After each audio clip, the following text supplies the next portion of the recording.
It was another emotionally charged Saturday session for senators, but instead of talking about a new budget, the Democrat majority passed Bill 174, much to the objection of the Republican minority. We called session for 9 o'clock, and the bill was introduced at 9:02.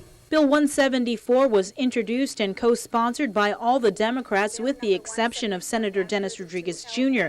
It was immediately added to session agenda Saturday morning. The measure would essentially force the government to go with an exclusive contract for its employees and retirees.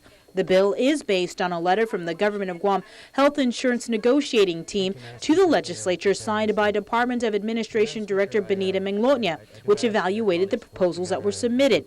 The letter noted that an exclusive contract would bring an overall savings of $18.7 million, while the non-exclusive option would reduce overall costs for GovGuam by $1 million. But that's assuming that each vendor successfully enrolls 1/3 of the population. The negotiating team notes that until open enrollment is completed, there is no way to estimate the actual costs. Bill 174, however, takes the savings from the exclusive contract and appropriates the funding for government operations and to pay pay raises and cost of living allowances.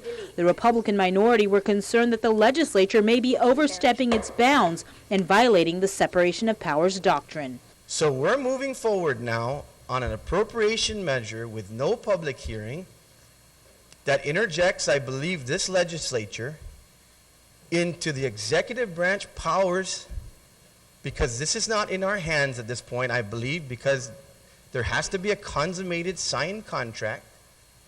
So, Madam Speaker, at this point, I make a motion that we resolve to the Committee of the Whole and bring the Attorney General in to get an opinion on this, to make sure that we're doing the right thing, and also any other members to maybe substantiate the numbers that I've put together, because I'm very concerned even how these numbers are derived, because they're supposed to be non-disclosure. If you look at section 2, on page 2, Government of Guam Health Insurance Program appropriation.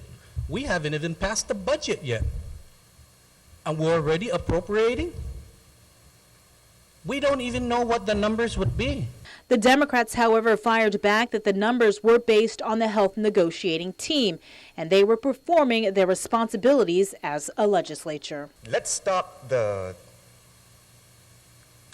gamesmanship about whether or not we have the legal authority to appropriate, because that's the basic function of this legislature, Madam Speaker.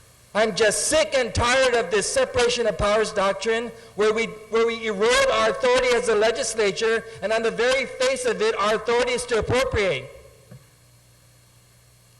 And you're going to let the governor come in here and dictate to you when to leave, when to come, when to stand, when to sit?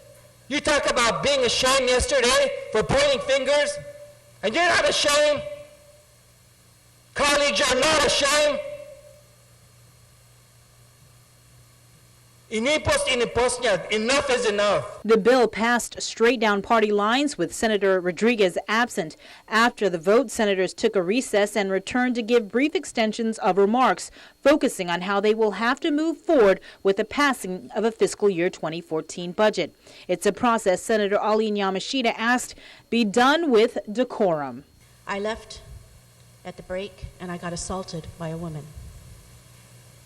And it really has to be because of all the energy that happened this morning. She first pushed away another senator, then when I went up to her, she physically pushed me away. And that's not a way for us to treat each other, Madam Speaker. It's not.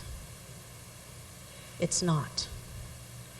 The energy, the excitement, this is not the way we have to behave.